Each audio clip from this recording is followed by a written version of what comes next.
c'est Thiago qui fait les appels.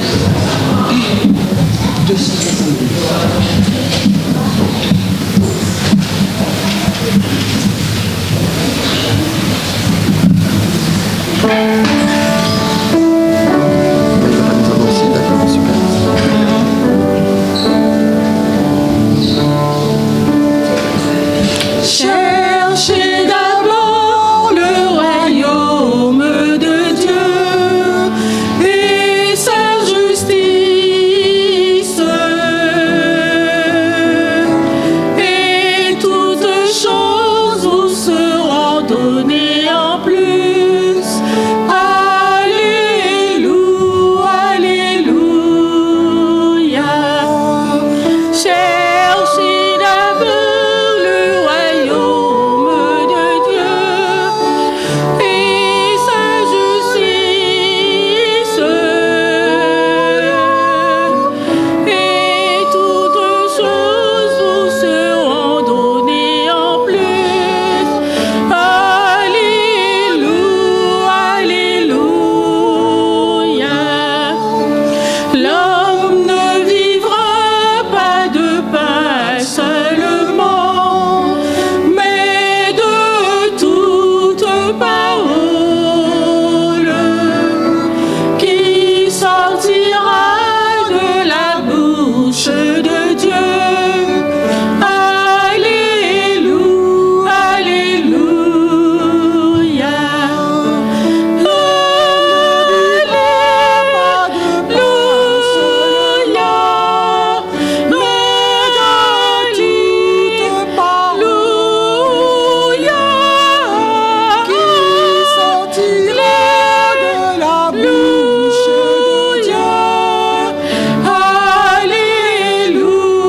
alléluia. Vous qui peinez dont le fardeau est lourd, je vous appelle. Venez à moi et je vous soulagerai. Alléluia, alléluia. Vous qui peinez dont le fardeau est lourd, je vous appelle. Venez à moi et je vous soulagerai. Alléluia, alléluia. Amen.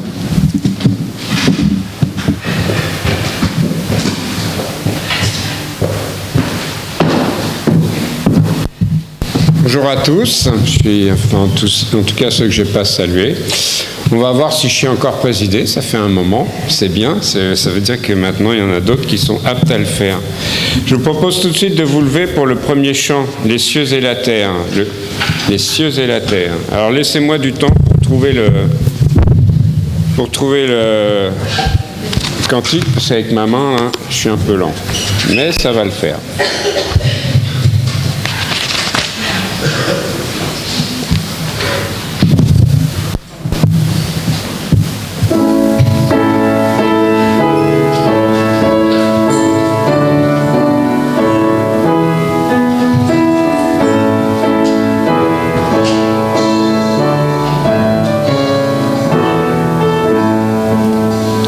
Les cieux et la terre célèbrent ton cœur, gloire du Père, du Dieu créateur, qu'il est redoutable dans sa majesté, qu'il est admirable dans sa charité. C'est lui qui nous donne le printemps joyeux, les fruits de l'automne, l'été radieux.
de grâce et de paix, ton peuple fidèle te loue à jamais.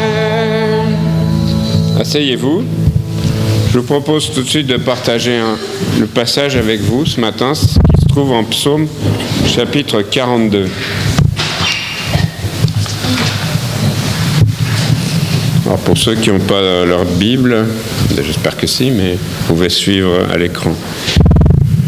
Au chef des chantres, cantique des fils de Corée. Comme une biche soupire après les courants d'eau, ainsi mon âme soupire après toi, ô Dieu. Mon âme a soif de Dieu, du Dieu vivant. Quand irai-je et paraîtrai-je devant la face de Dieu? Mes larmes sont ma nourriture jour et nuit. Pendant qu'on me dit sans cesse, où est ton Dieu? Je me rappelle avec effusion de cœur quand je marchais entouré de la foule et que je m'avançais à sa tête vers la maison de Dieu. Au milieu des cris de joie et des actions de grâce, d'une multitude en fête.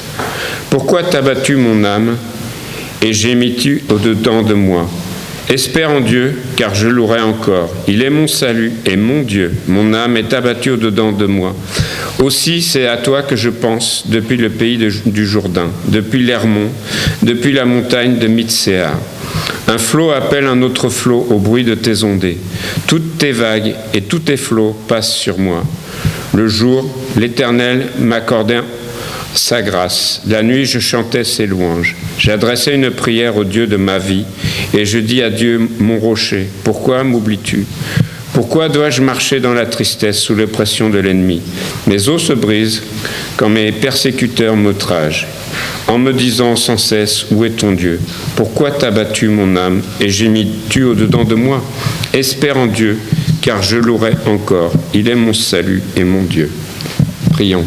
Oui Seigneur, nous espérons en toi et tu es notre salut, tu es notre Dieu. Et nous sommes là pour t'honorer ce matin par ces chants, ces prières, les messages, les études, Seigneur. En toutes choses, nous voulons te louer, t'adorer, te montrer notre reconnaissance et notre humilité, Seigneur, et face à ton amour. Nous te remettons nos requêtes entre tes mains, Seigneur. Nous sommes heureux d'avoir parmi nous Thomas ce matin qui n'était pas bien hier. Seigneur, aide-le à aller mieux. Aide-le avec ses problèmes d'étourdissement, que tu prennes soin de lui. Merci aussi pour avoir de nouveau parmi nous Doris et son bébé Madison, Seigneur. Bénis-les. Bénis ce qui sera fait ce matin pour toi. Aide-nous à être là avec un cœur ouvert parce que tu as beaucoup à nous apprendre, Seigneur, du moment que nous soyons obéissants et ouverts à ta parole. Au nom de Jésus. Amen. On va chanter un autre chant.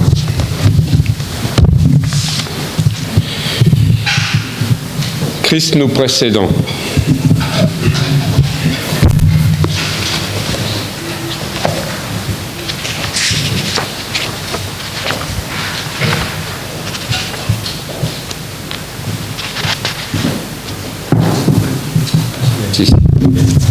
Tu la veux?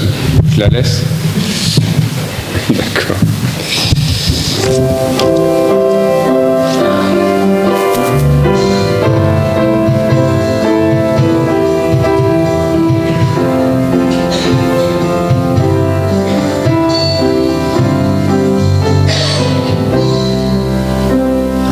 Christ nous précédant, marchons en avant sur le chemin de la vie. Sa voix sainte nous convie à le suivre enfin au séjour divin. Luttes et labeurs, périls ou douleurs, pourront traverser ma route, mais je veux quoi qu'il en coûte, porter fermé haut ton divin drapeau. Le bonheur s'enfuit, le deuil me poursuit. Il me faut souffrir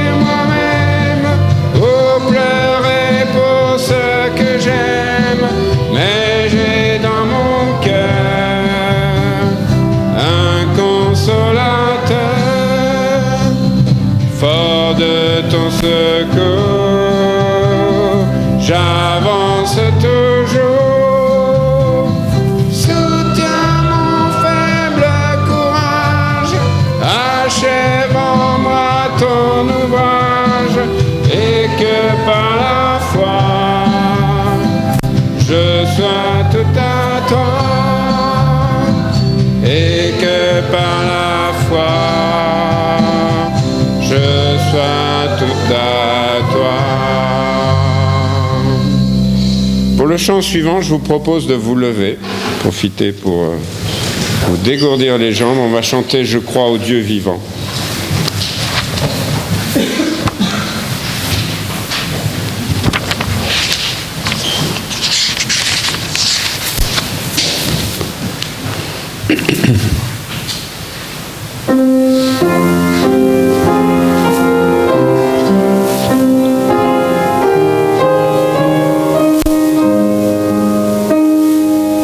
Je crois au Dieu vivant, des cieux le Créateur.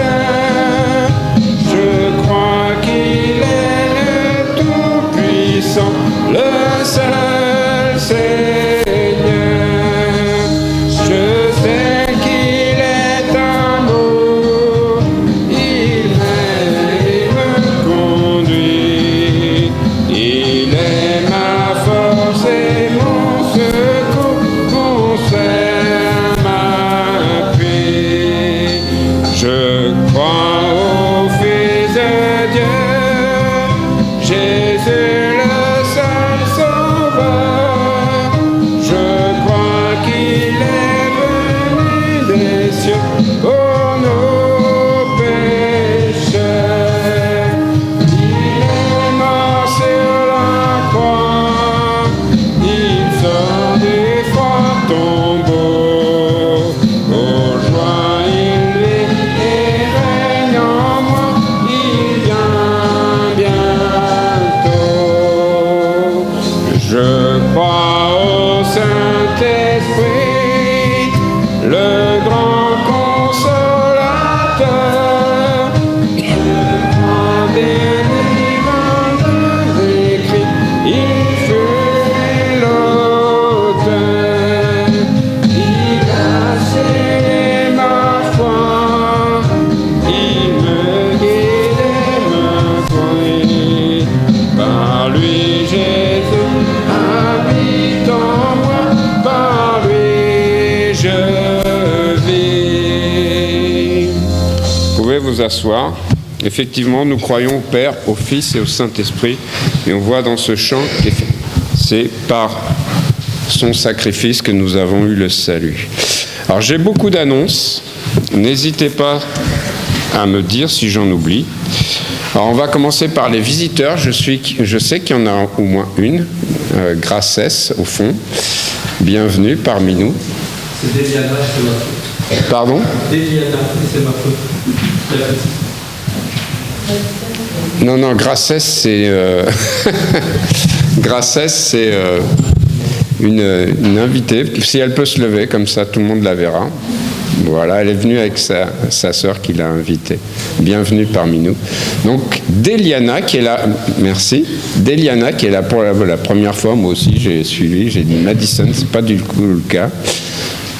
Donc, Doris veille jalousement sur Déliana, que nous sommes heureux d'avoir dans la maison du Seigneur. Est-ce qu'il y a quelqu'un d'autre? On ne veut pas oublier une personne. Donc, pas d'autres visiteurs. Alors, on parle toujours du Covid. Et comme on l'a dit, on fait attention. Mais il n'y a pas que le Covid. Si vous êtes enrhumé, si vous avez quoi que ce soit, on est heureux de vous avoir. Mais effectivement, mettez vos masques et ça protège les autres. Donc c'est très bien. Je vois que quelques personnes le portent ce matin. C'est une bonne habitude quand on pense être enrhumé, malade. Eh bien, on met son masque et on protège les autres. On était inquiet pour Thomas, et il est là parmi nous ce matin, donc c'est une joie de l'avoir parce qu'il était aux urgences hier, donc il a des étourdissements et donc il chute et il pourrait se faire mal, donc on espère que... On lui a donné un traitement et on espère qu'il va l'aider, c'est peut-être un problème d'oreille interne, donc il doit avoir un ORL, mais et prions pour Thomas, parce qu'en plus il est seul à la maison, donc s'il tombe, eh bien, personne n'est là pour le relever. Donc, pensons vraiment à lui. Est-ce que tu peux afficher les remerciements de Sophie, s'il te plaît? Parce que la semaine dernière, je vous ai lu, voilà, les remerciements qu'elle nous avait communiqués, mais vous voyez, elle avait fait une belle affiche, donc elle nous remercie à nouveau pour la présence et le soutien que l'Église, et les membres de l'Église qui ont pu être présents pendant l'enterrement de son papa. Merci.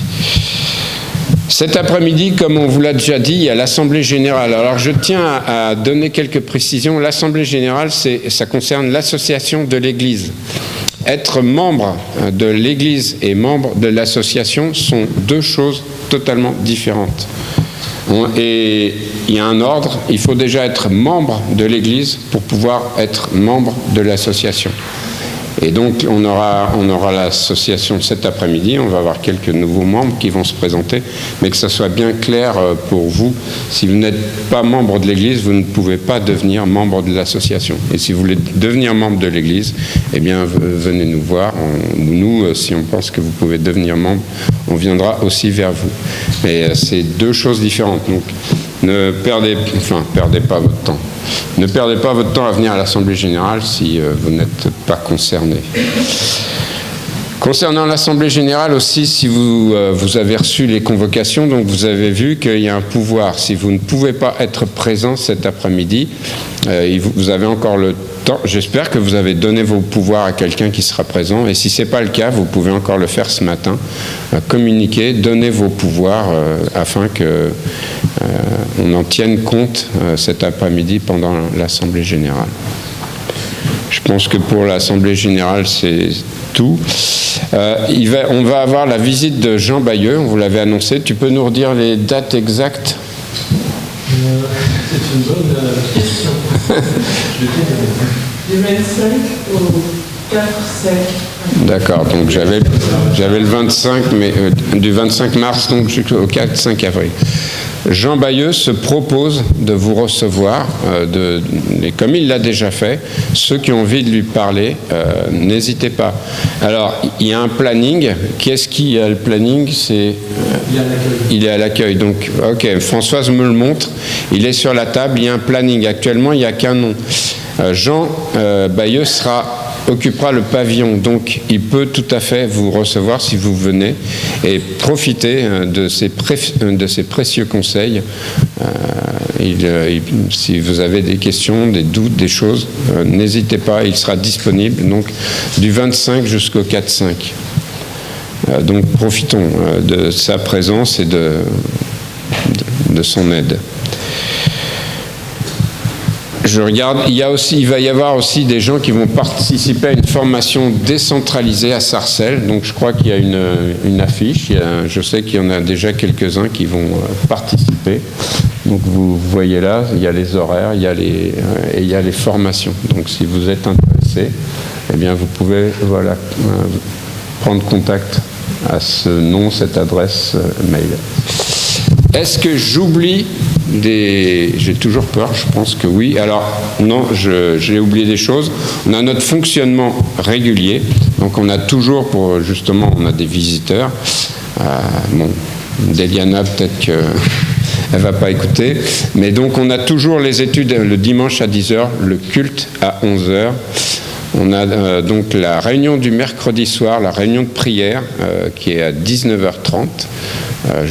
J'insiste toujours sur la réunion de prière parce que si vous voulez connaître mieux les besoins des frères, les besoins de l'Église, de prier plus précisément, d'avoir à cœur dans vos prières les autres membres de l'Église et de manière plus précise, eh bien, le lieu où être le mercredi soir, c'est ici à 19h30.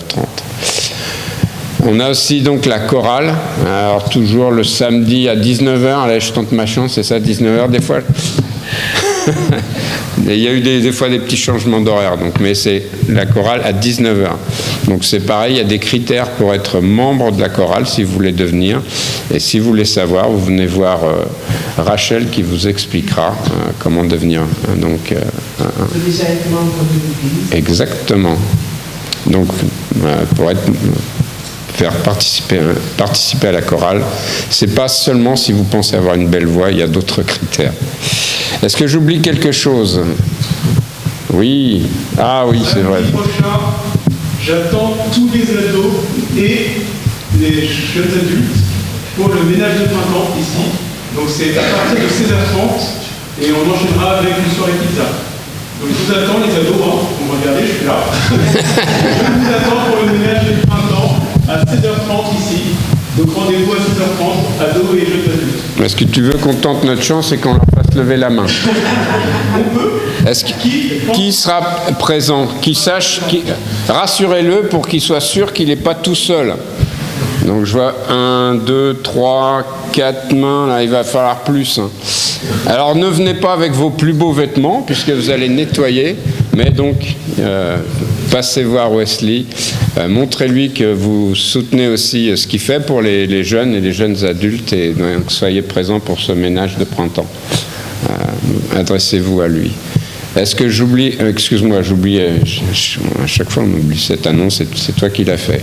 Oui, Camille. On va ouvrir la bibliothèque le 26. Donc, bibliothèque 26 mars. Donc, si vous avez des livres à ramener, ramenez-les. Si vous voulez en emprunter ou en emprunter d'autres, eh bien, la bibliothèque commence à être bien fournie, bien achalandée en livres chrétiens.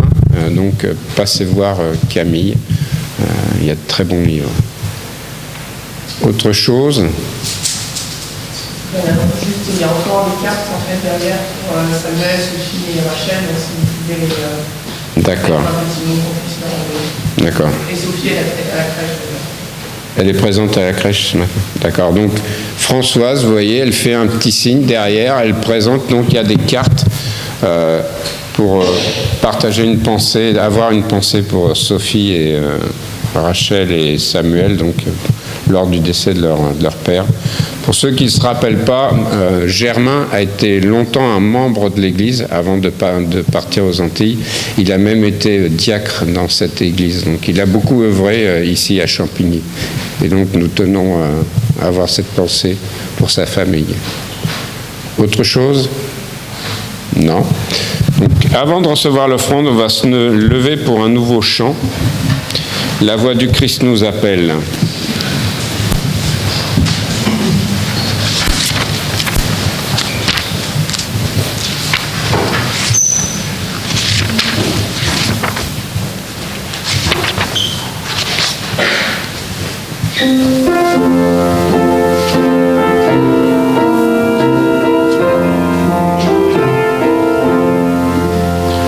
La voix du Christ nous appelle, il est temps de s'éveiller. La moisson est vaste et belle, qui veut pour moi travailler? C'est ton sauveur, oh mon frère, dans l'appel s'adresse à toi. Réponds-lui d'un cœur sincère, me voici, maître devant moi. Sans franchir les mers bruyantes, tu peux annoncer Jésus, que d'âmes et insouciantes, de cœurs francs et perdus, autour de nous l'œuvre est grande, petits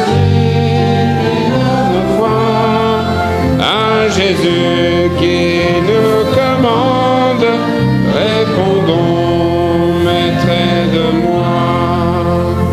Si d'un sublime langage tu n'as pas reçu le don, tu peux rendre témoignage quand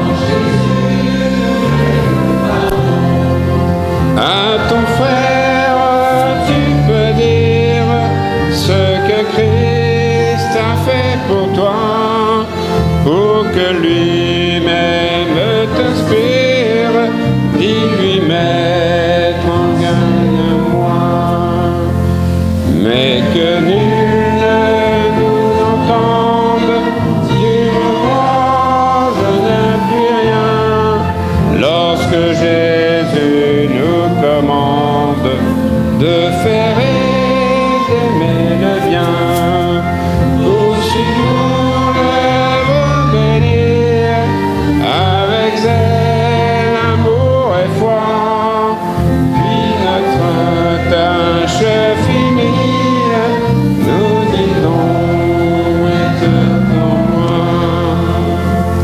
Asseyez-vous.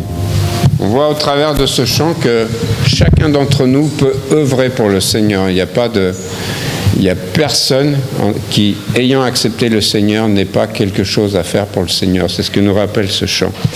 Je vais maintenant demander à Henri et puis à David de venir pour recevoir l'offrande.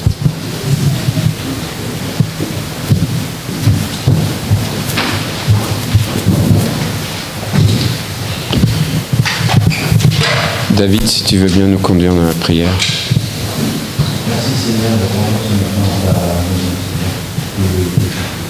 Je demande de l'unité de ton cœur. Permets-nous d'être témoins vivants pour toi, Seigneur. Que l'on puisse te donner dans les autres vies de chaque jour. Prends soin de nos parents, Seigneur. Pour toutes ces choses dans notre vie. Amen.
Alors je vais vous le faire lever pour un dernier chant.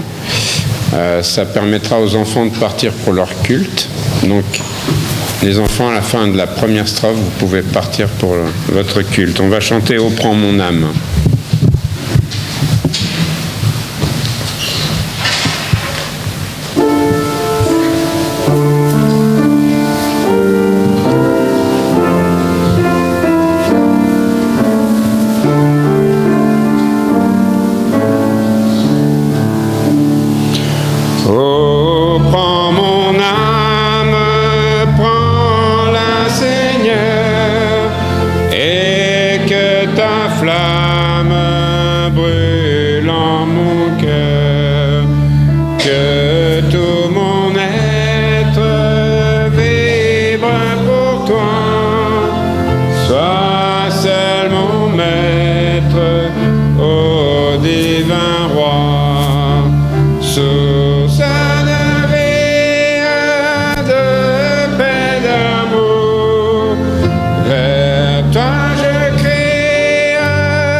du mal perfide.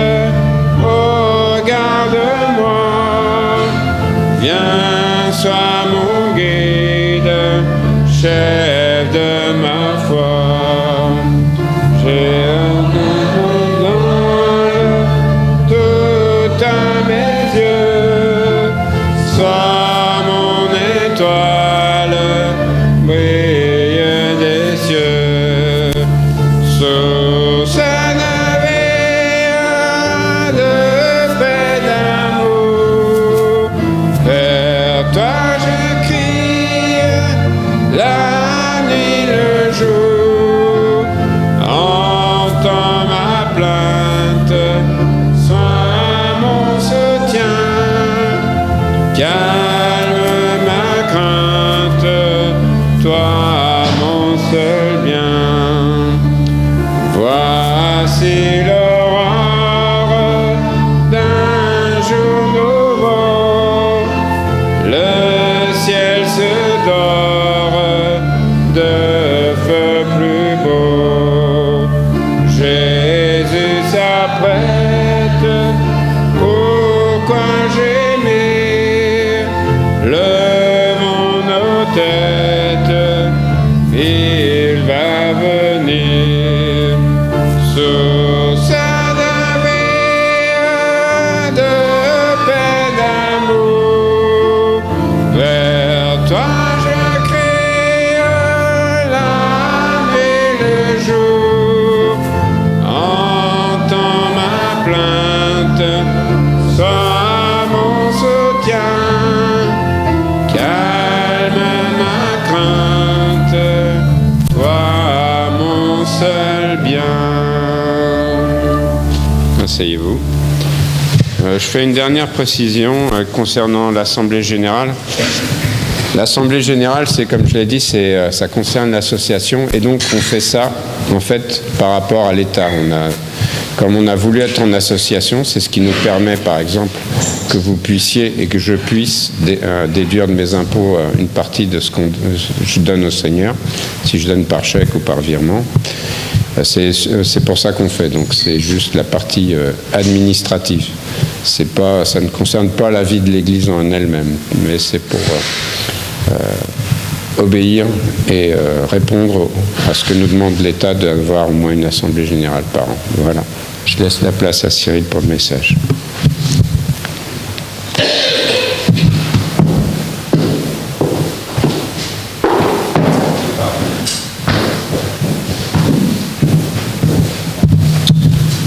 On va y arriver, on va faire des passages plus grands.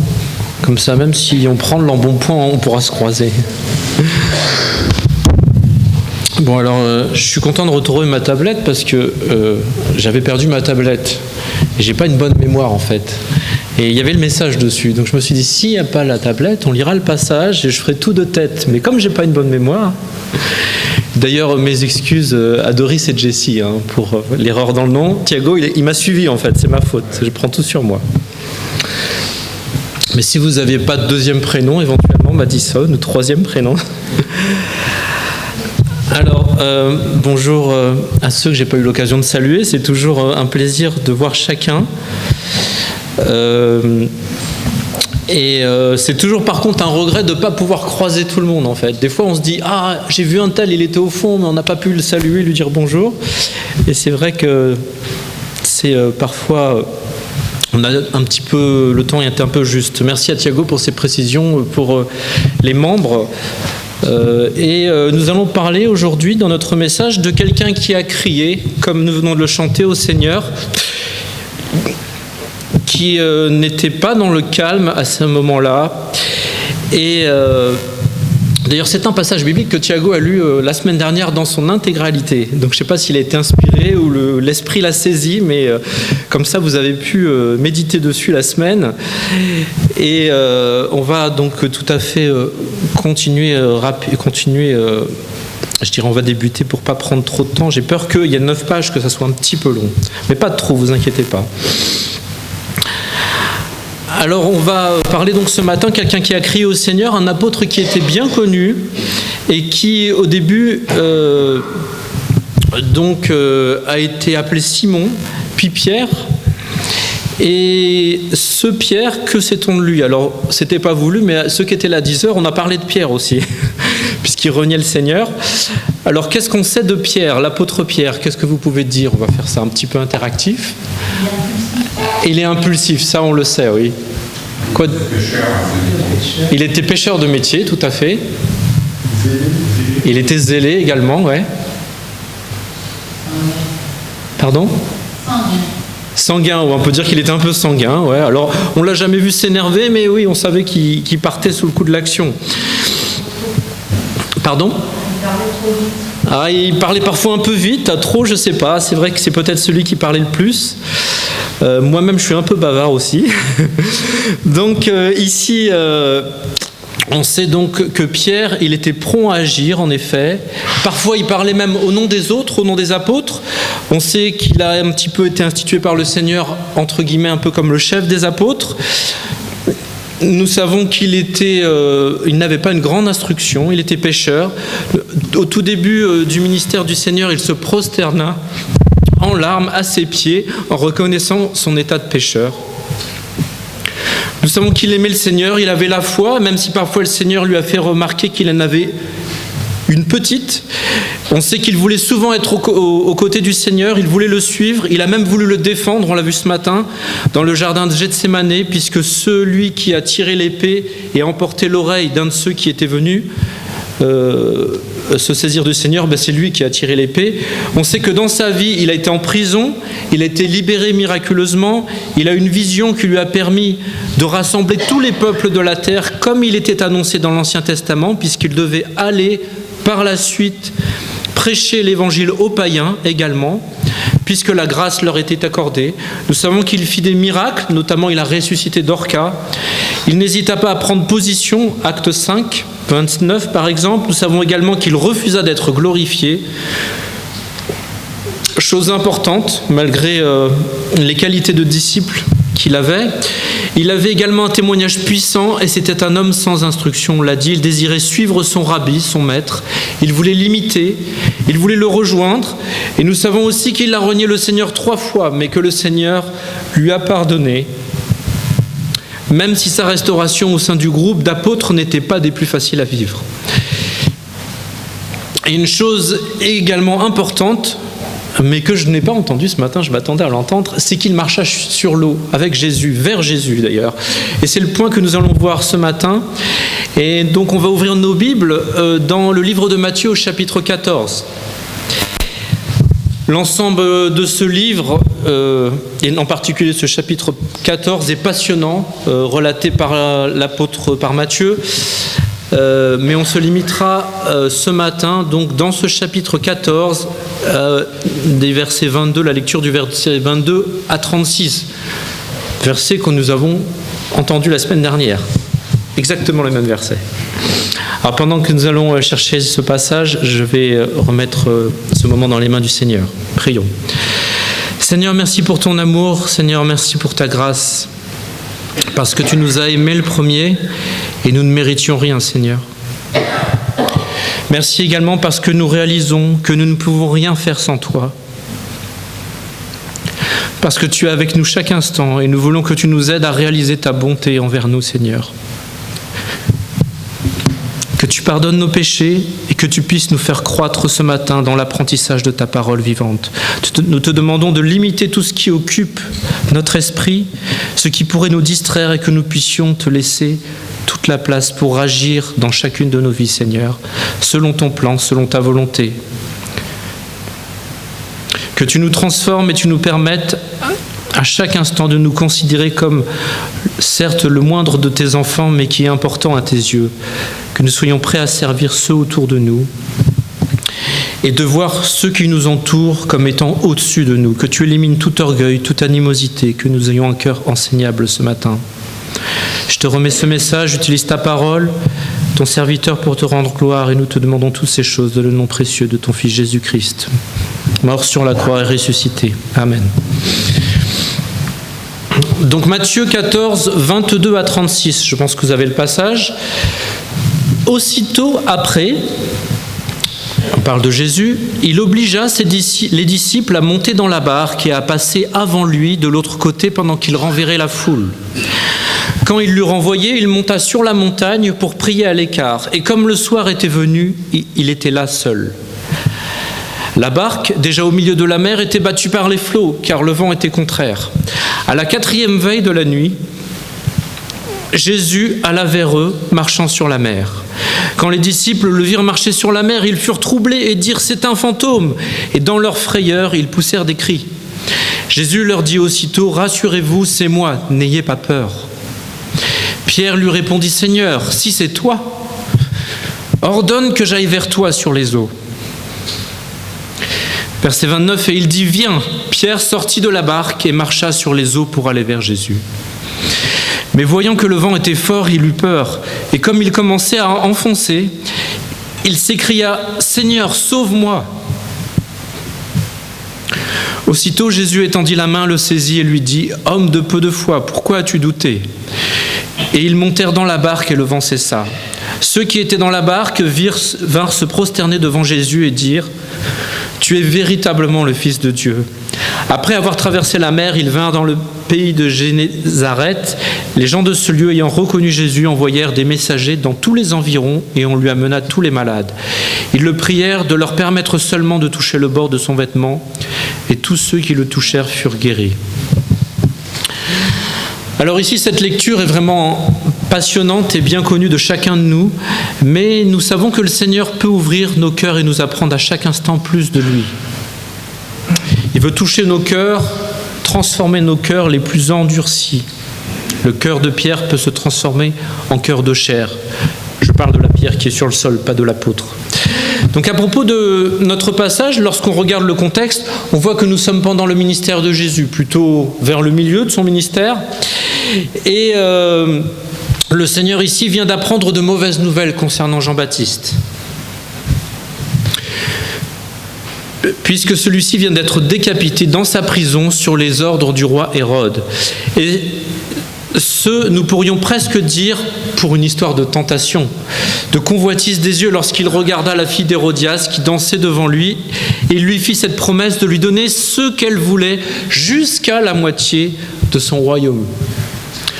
On pouvait dire qu'il devait en être tombé amoureux sous le charme, n'est-ce pas ? Et l'apôtre Jean est donc saisi dans sa prison et décapité. Le Seigneur a donc appris cette nouvelle et Jésus tout d'abord se retire, peut-être pour prier, mais ce n'est pas écrit ici. Et la foule presse Jésus et le suit sans cesse car il fait de nombreux miracles. Les versets précédents, juste au-dessus, nous disent que Jésus fut ému de compassion et notamment, il va même nourrir une foule immense, et ce, avec 5 pains et 2 poissons. Mais pour pourvoir aux besoins de 5000 hommes, sans compter les enfants et les femmes, pouvons-nous lire. Imaginez, ce n'est pas juste que les pains et les poissons ne manquaient pas pendant la distribution, mais servir ces 5000 hommes, sans les enfants et les femmes qui étaient comptés, devait demander beaucoup de travail de distribution. De nos jours, cela aura peut-être fait la joie d'un restaurateur, non ? S'il avait de quoi les servir. Mais par la suite, nous lisons dans notre passage au verset 22 que Jésus oblige les disciples à monter dans la barque. Le but étant ici de traverser la mer de Galilée, puis de les rejoindre ensuite de l'autre côté, pendant que lui serait occupé à tout d'abord renvoyer la foule. Alors on ne voit pas de détails sur les façons dont Jésus renvoya la foule, mais nous pouvons penser que cette foule nombreuse qu'il venait de nourrir était prête à le suivre partout. Imaginez de la nourriture pour 5000 personnes et plus, sans produire aucun travail. On ne va pas dire que c'est la retraite, parce que même si c'est le sujet à la mode, voilà. Il pouvait se dire ici, en regardant Jésus après ce miracle, qu'il n'aurait plus à travailler pour être nourri. Et certainement qu'une bonne partie de ces gens suivaient le Seigneur, mais pas pour les bonnes raisons. De plus, en recoupant les évangiles, nous savons qu'ici, qu'il voulait le faire roi, un roi sur un trône, qui nourrirait sans cesse son peuple, et les défendrait peut-être. Voilà ce qu'ils imaginaient. Et même ses disciples n'avaient pas ici compris réellement qu'il était le Messie. Ils le suivaient, certes, ils écoutaient son enseignement, mais n'avaient pas réalisé qu'il était envoyé, l'envoyé de Dieu le Père, promis dans l'Ancien Testament. Et en recoupant avec les textes, nous savons également qu'il est dit qu'ils avaient le cœur, les disciples, on entend, avaient le cœur un peu endurci malgré le fait qu'ils le suivaient. Et nous ne savons pas plus des détails sur le fait que Jésus obligea ses disciples à monter dans la barque pour traverser la mer.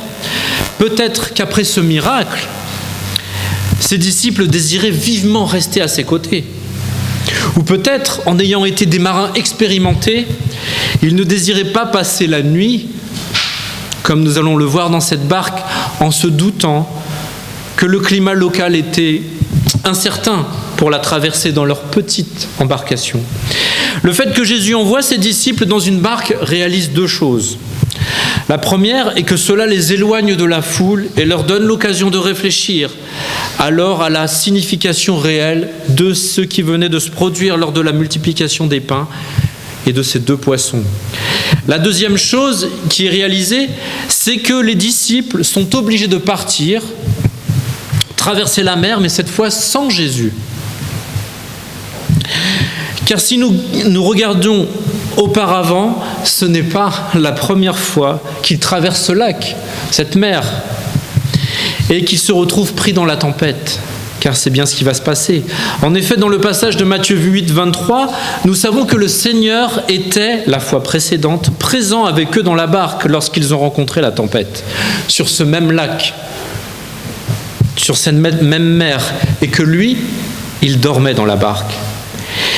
Et qu'on dit à ce moment, là, au chapitre 8, verset 25, les disciples, « Seigneur, sauve-nous, nous périssons !» Une requête intéressante, n'est-ce pas? Et dans notre passage ici, le Seigneur désire certainement leur apprendre quelque chose par rapport à la première fois, au premier voyage. Cette fois où ils étaient en compagnie de Jésus dans la barque. Peut-être il désirait même leur apprendre plusieurs choses. Lorsqu'on analyse les textes, nous savons que les disciples, à l'issue de ce miracle, avaient un cœur un petit peu endurci et qu'ils n'avaient pas complètement compris ce miracle et le fait qu'ils n'avaient pas reconnu Jésus comme le Messie qui devait venir. Également, et nous en parlerons plus tard, le Seigneur désirait certainement mettre leur foi à l'épreuve lors de cette traversée. La foi de Pierre en particulier, mais la foi de tous les disciples.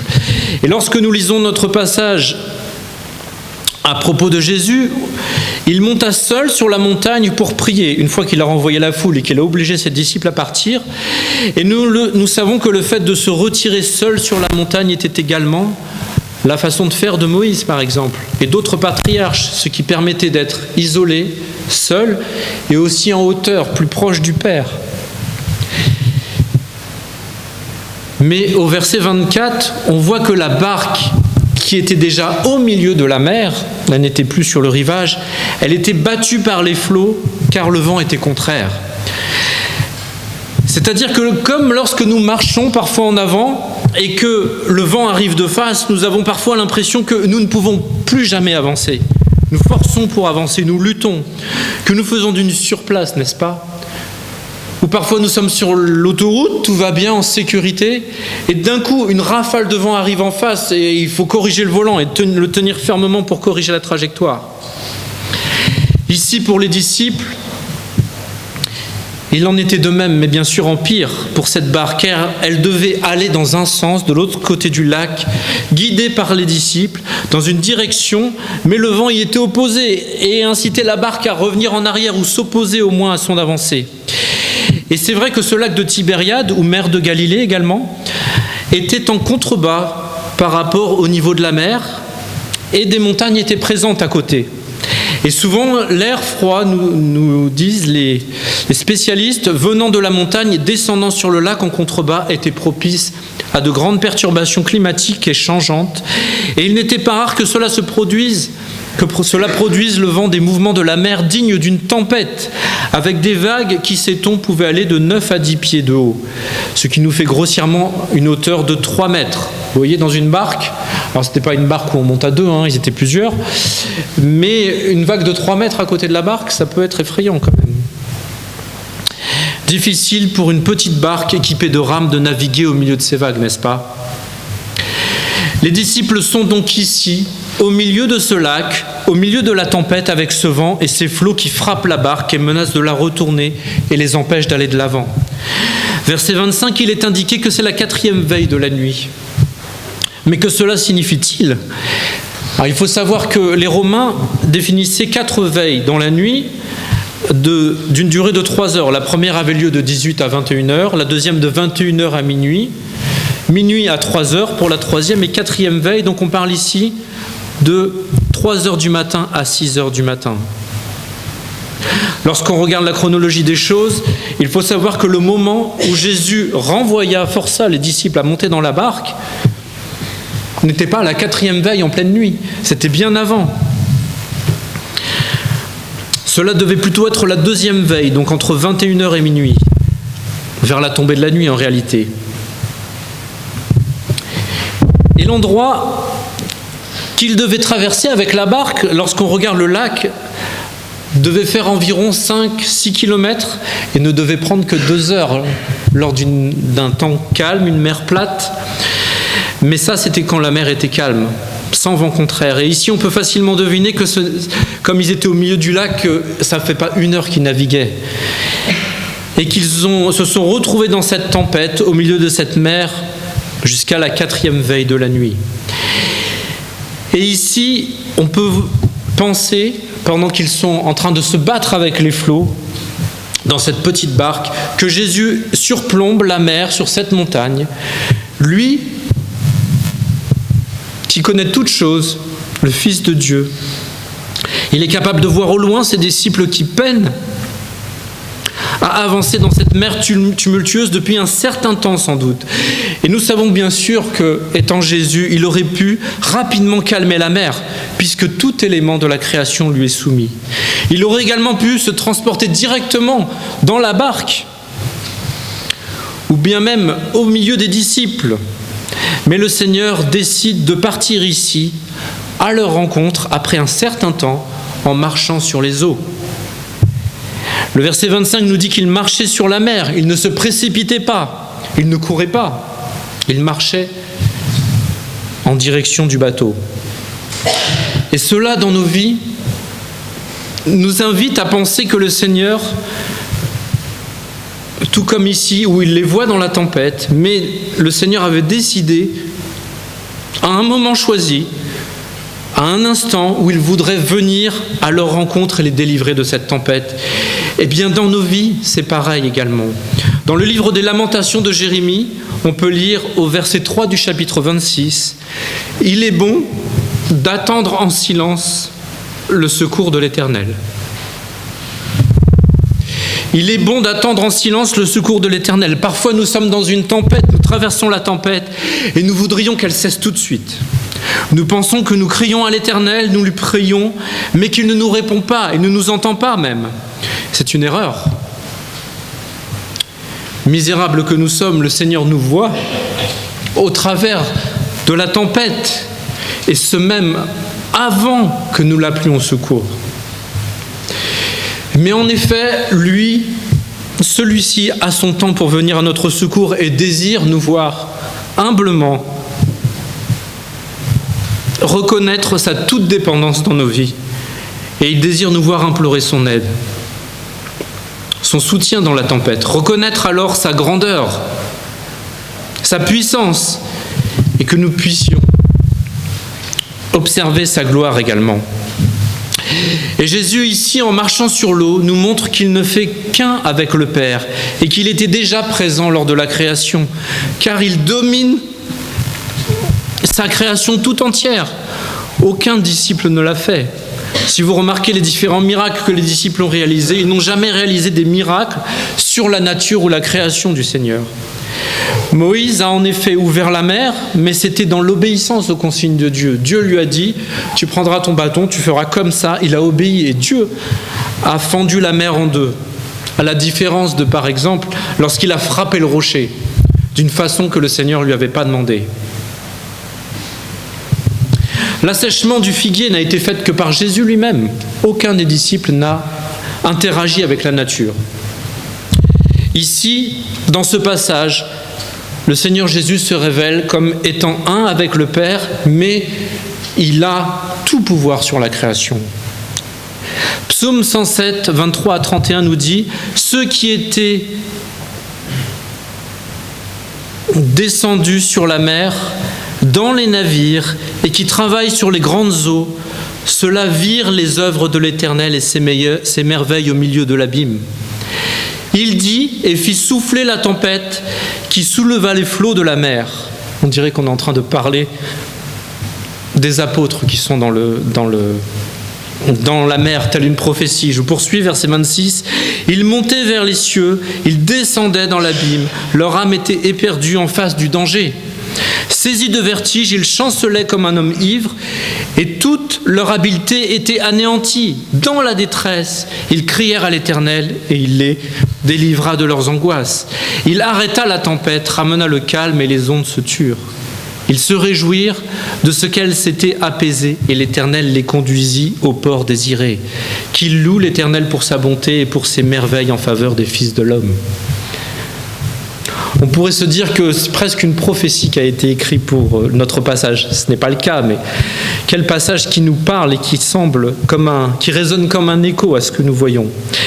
Et Jésus ici, en venant marcher sur l'eau, en rejoignant ses disciples, leur montre qu'il n'est pas un homme qui fait des miracles, mais bien que il est le seul Dieu qui peut dominer la création. Il domine la mer et il se révèle à eux en tant que Messie.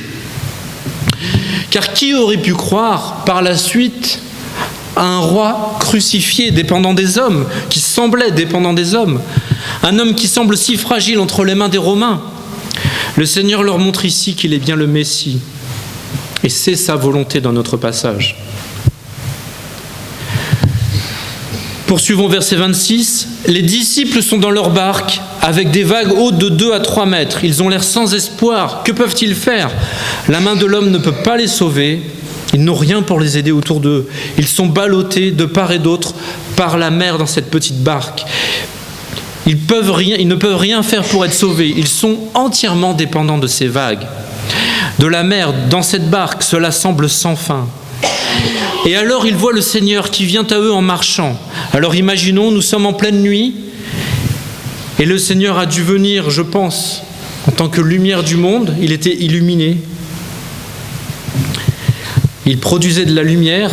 Il vient donc dans cette obscurité, éclairé dans ces ténèbres, au sein de cette mer déchaînée, en pleine nuit. Et lorsqu'ils le voient, ils sont troublés et disent « C'est un fantôme !» Et nous pouvons lire qu'ils étaient tellement effrayés dans cette obscurité, dans les ténèbres de cette nuit noire au milieu de la mer, qu'ils poussèrent des cris. Vous savez, c'est comme à l'image d'un moment où vous vous retrouvez seul dehors, en pleine nuit, en pleine campagne, vous entendez des bruits, vous commencez à vous imaginer plein de choses et prenez peur. Alors pour ceux qui ont déjà été au camp, au milieu de la forêt, dans les bois, au milieu des arbres, en pleine nuit, on est un peu comme ça en fait. Quand il n'y a pas de bruit et qu'on entend une bête qui bouge au loin dans les fourrés, on commence à prendre peur et à perdre confiance et à s'imaginer plein de choses. Le moindre bruit nous fait sursauter. Et ce sont bien ces choses qui nous inquiètent lorsque nous mettons notre foi dans nos vies de côté. Lorsque nous laissons la parole de Dieu, nous laissons notre Seigneur de côté. Nous raisonnons alors avec notre propre tête, nos propres pensées. Et souvent nous prenons peur lorsque nous rencontrons une tempête à ce moment-là. Nous nous inquiétons au lieu de tout lui remettre dans ses mains et lui faire confiance en toutes choses. Et c'est le cas des disciples. Ici, ils le voient, ils prennent peur. C'est un fantôme. Les disciples sont effrayés, ils poussent des cris, nous dit la parole de Dieu. Et Jésus leur dit aussitôt, rassurez-vous, c'est moi, n'ayez pas peur. Et lorsque le Seigneur dit ici, c'est moi, c'est le même c'est moi qui correspond aux paroles que Moïse entend lorsqu'il parle au travers du buisson ardent.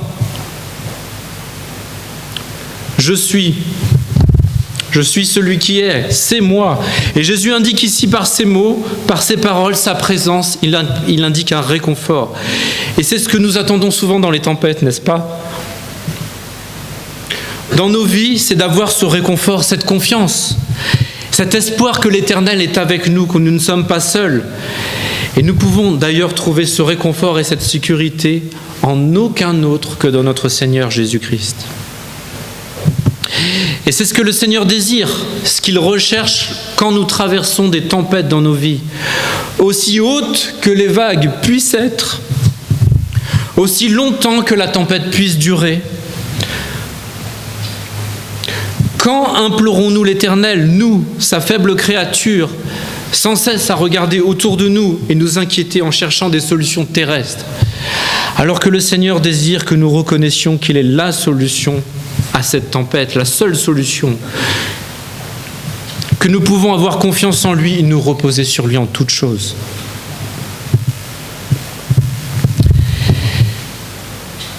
Et si nous poursuivons au verset 28, nous en parlions à 10 heures pendant l'étude, voici notre apôtre, Pierre, qui est là, toujours vif, prompt à s'élancer. Et dans ces paroles, que dit-il ? « Seigneur, si c'est toi, ordonne que j'aille vers toi sur les eaux. » Et de l'apôtre Pierre, nous pouvons constater plusieurs choses. Tout d'abord, les disciples, ici, reconnaissent le Seigneur et ils voient en lui une lueur d'espoir dans ce tourment. Ils doivent normalement commencer, de par leur expérience et leur foi dans le Seigneur, à sentir leur inquiétude disparaître peu à peu, à se sentir rassurés. Et le Seigneur a en effet ici éprouvé la foi de ses disciples. Il leur dit « Avez-vous confiance en moi ? Je suis en contrôle de la situation, ne vous inquiétez plus. C'est moi. » Et une question me vient ici. Reconnaissons-nous que le Seigneur contrôle chacune des situations qui nous arrivent dans nos vies ? Avons-nous cette totale confiance en lui ou passons-nous notre temps à nous inquiéter sans cesse ? Et notre apôtre Pierre ici, tout d'abord reconnaît Jésus, mais reconnaît également que Jésus a l'autorité sur la mer, car il lui dit « Si c'est toi, ordonne que j'aille vers toi sur les eaux. » Et on peut dire qu'il reconnaît son autorité, mais aussi il a cette foi en lui que le Seigneur va lui permettre de le rejoindre. Jésus marche sur l'eau, mais c'est Jésus. Et il demande au Seigneur de l'aider à marcher également sur l'eau. Il a son caractère prêt à passer à l'action pour lui, mais ce qui est certain, c'est qu'il ne souhaitait pas ici se donner en spectacle. Ce n'était pas son but. Regardez-moi, moi aussi je marche sur l'eau comme Jésus. Non, ce n'était pas ça qu'il voulait. Ce n'était pas dans ses pensées, et c'est important de le souligner. Il ne voulait non plus, certainement pas, montrer qu'il était meilleur disciple aux yeux du Seigneur. Mais ce qu'on peut constater, c'est qu'ici, dans cette barque, il n'y a que Pierre qui est sorti. Seul l'apôtre Pierre a mis le pied en dehors de la barque. Et le Seigneur lui répond, verset 29, « Viens !» Il propose à l'apôtre Pierre de le rejoindre pour qu'il connaisse sa divinité, qu'il reconnaisse sa divinité sur la création, sur sa création et reconnaisse sa puissance aussi, mais aussi pour que Pierre reconnaisse ici sa faiblesse. Et c'est à la fin du verset 29 que Pierre écoute le Seigneur, il écoute son autorité, lui obéit. Il sort donc ici de la barque et commence à marcher sur les eaux. Et cette marche sur les eaux n'est réalisée que par 2 personnes dans toute la Bible, Jésus et Pierre. Et ce récit, nous le trouvons uniquement dans le livre de Matthieu. Et Pierre a la foi dans son Seigneur ici. Jésus lui dit de venir et de le rejoindre, et Pierre écoute. Et il commence à marcher sur les eaux. La question ici qui se pose, c'est dans nos vies, pour nous personnellement. Avons-nous cette foi ? Premier point, voulons-nous, sommes-nous prêts à sortir de la barque ? Ou voulons-nous rester dans les choses du monde, assis dans cette barque, ballottés à droite et gauche ? Deuxième point, par la foi, sautons-nous répondre au Seigneur qui nous appelle ? Le Seigneur a appelé Pierre, lui a dit « Viens !» et il est sorti de la barque. Le Seigneur nous appelle peut-être à le connaître ce matin, à être sauvés, à le recevoir dans nos cœurs.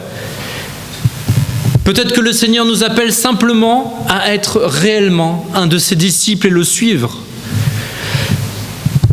Peut-être que notre Seigneur Jésus-Christ nous appelle à lui parce que nous l'avons délaissé, mis de côté. Peut-être parce que nous ne sommes pas obéissants à lui dans nos vies. Et un autre point commun entre Pierre et nos vies de chrétiens nous est indiqué au verset 30. Nous pouvons y lire « Mais voyant que le vent était fort, il eut peur et il commença à s'enfoncer et cria « Seigneur, sauve-moi !» Au début, Pierre avait envie de rejoindre le Seigneur. Il avait cette foi. Il le reconnaît. Il a cette confiance en lui. Il a les yeux fixés sur Jésus. Nous ne savons pas à combien de distance il était, mais ils l'ont reconnu. Il a les yeux fixés sur Jésus. Il le voit, il l'écoute, il lui obéit lorsqu'il lui demande de venir et il pose les pieds sur l'eau. Mais petit à petit, en entendant le bruit de la mer, les effets du vent sur l'eau, il commence à regarder autour. Et il voit l'effet du vent sur l'eau, les vagues, et il commence à douter. Et c'est parce que celui-ci n'a pas gardé les yeux fixés sur Jésus qu'il a commencé à s'enfoncer. Et parfois dans nos vies de chrétiens, nous avançons, nous avons les yeux fixés sur Jésus, mais d'autres fois nous regardons à droite, à gauche, et lui fait comme ci, et lui fait comme ça, et si je faisais à ma manière ? Nous regardons aux circonstances. Nous perdons alors cette confiance en lui parce que nous lâchons sa parole. Nous ne lui remontons plus nos requêtes dans les prières. Nous nous éloignons de lui et raisonnons avec notre esprit humain et non plus avec notre foi et notre cœur qui lui appartiennent, en ayant confiance en lui. C'est pourquoi nous devons rester les yeux fixés sur lui, avoir confiance, écouter sa parole et lui remettre toutes choses dans la prière. Il nous voit déjà dans la tempête et nous le remettons dans la prière avec foi. Le Seigneur nous viendra en aide sans souci. Et l'apôtre Pierre ici s'écrie « Seigneur, sauve-moi ». Par ces termes « sauve-moi », nous voyons que cette épreuve conduit Pierre à reconnaître sa dépendance et la toute-puissance du Seigneur. Et souvent nos épreuves nous conduisent à nous rendre humbles et à réaliser, à acquérir, à avoir une plus grande dépendance dans le Seigneur. L'apôtre Pierre est ici prêt à se noyer, il s'enfonce. J'imagine que lorsqu'il a commencé à s'enfoncer, il n'a pas repris confiance dans le Seigneur. Au contraire, il est en train de voir qu'il s'enfonçait. Il s'enfonçait de plus en plus. Et il demande ici au Seigneur de le sauver. Et donc par cette expression « Seigneur, sauve-moi », il indique qu'il désirait un salut terrestre ici, qu'il le sauve de la mort, de la noyade. Mais est-ce que nous attendons simplement de la part de notre Seigneur un salut terrestre uniquement ? Est-ce que nous attendons juste le salut terrestre ? Qu'en est-il de notre salut céleste ? Est-ce que ce matin, nous pouvons dire avec assurance que nous lui avons dit oui de tout notre cœur, nous l'avons reçu, accepté. Et c'est au milieu de cette tempête, de cette épreuve, que les disciples traversent ici, que le Seigneur agit.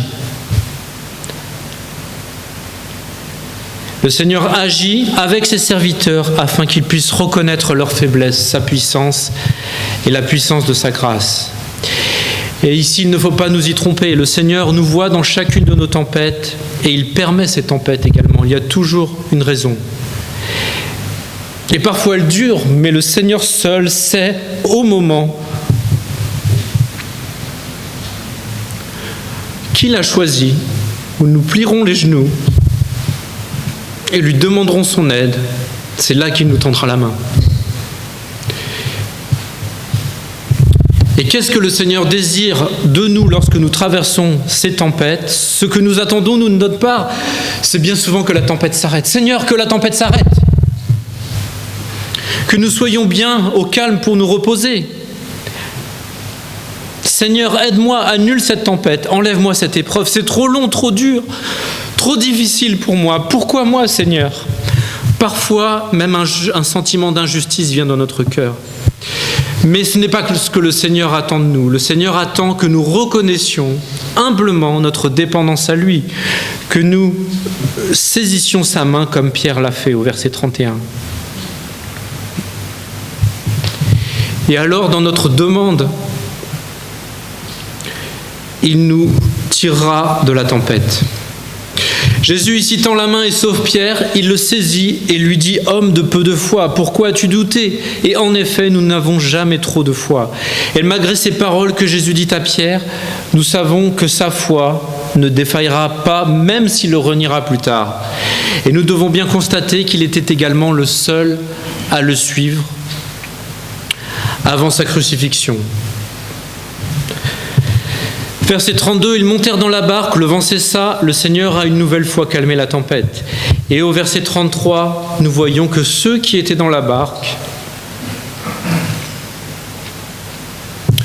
vinrent se prosterner devant Jésus et dire « Tu es véritablement le Fils de Dieu ». Ici, Jésus est réellement adoré comme le Fils de Dieu, reconnu comme le Messie. Et il a attendu le point extrême pour venir à la rencontre de ses disciples afin qu'ils reconnaissent qu'il était le Messie et qu'ils étaient dépendants du Messie. Nous voyons dans ce passage que l'apôtre Pierre ne s'est pas tout le temps concentré sur Christ et que la foi qu'il avait était petite mais suffisante. Et nous avons également, nous, une faible capacité à lui faire confiance. Et quand notre patience vint à bout dans la détresse, lorsque nous sommes à genoux, nous implorons le Seigneur de nous sauver, de nous venir en aide. Et c'est ici qu'il est glorifié. Et il y a un double langage ici. Jésus est le sauveteur des disciples, mais il est aussi le sauveur du monde. Le Seigneur désirait ici éprouver leur foi et la foi de Pierre. Jésus les avait bien vus depuis longtemps dans la tempête, mais il désirait arriver au bon moment. Et il met leur foi à l'épreuve dans ce passage en les laissant dans la tempête jusqu'à ce que ce soit le moment qu'il ait choisi pour leur montrer qu'il réalise ces choses.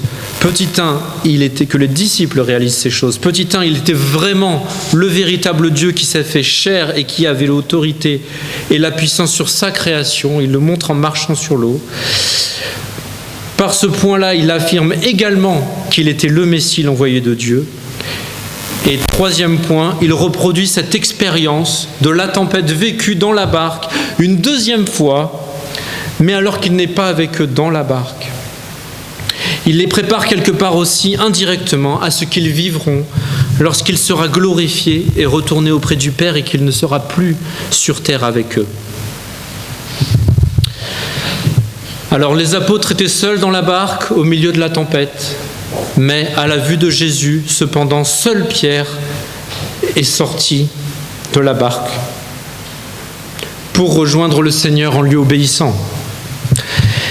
Est-ce que nous sommes prêts à sortir de notre barque pour suivre le Seigneur ce matin ?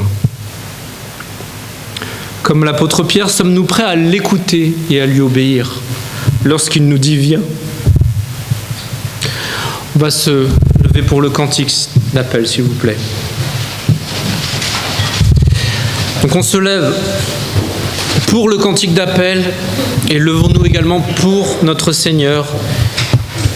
Et sortons de notre barque pour le suivre ce matin.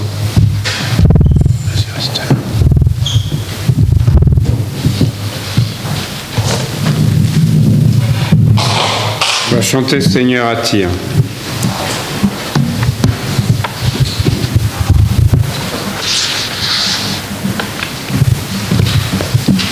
Souvenons-nous, le chant d'appel, c'est pas « Ah chouette, je vais bientôt manger ». Le chant d'appel, c'est vraiment un moment à part où nous pouvons, soit à notre place, prier Dieu pour changer quelque chose dans notre vie, lui demander son aide, soit avancer ici, s'humilier devant le Seigneur, soit passer un temps avec nous à prier pour qu'on puisse partager ensemble une requête que vous avez ou peut-être le Seigneur vous appelle à prendre une décision dans votre vie. C'est vraiment le bon moment, le moment du chant d'appel.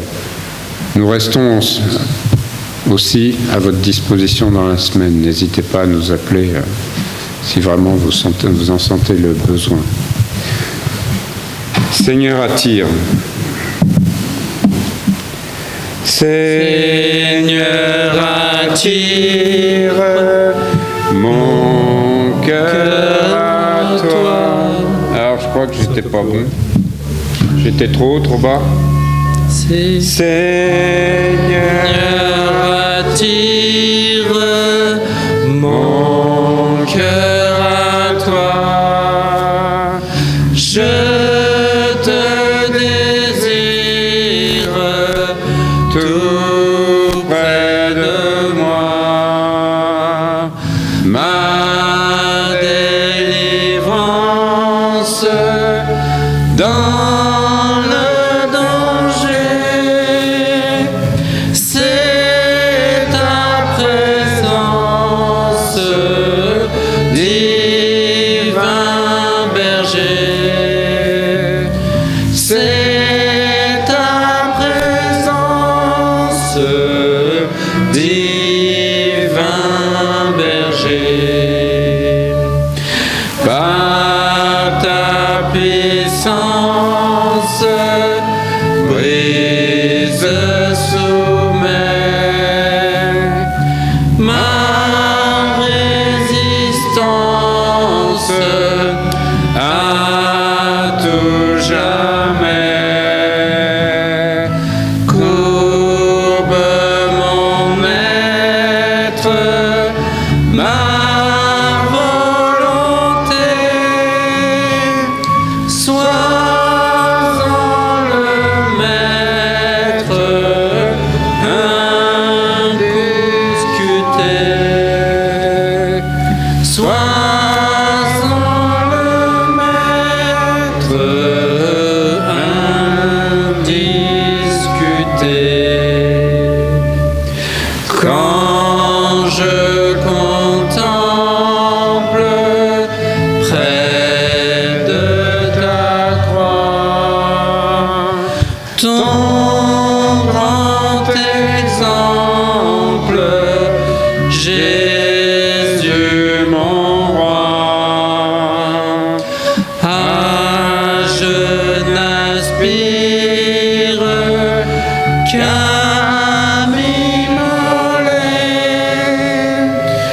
tant je désire te ressembler, tant je désire te ressembler. Plonge mes lances pour t'obéir. Prends, je m'avance pour te servir. Mais sous ton aile, loin du péché, Sauveur fidèle, je sois caché. Sauveur fidèle, je sois caché. Avant de se séparer, on va prier. Oui, Seigneur, merci pour ta parole que nous avons pu entendre, partager.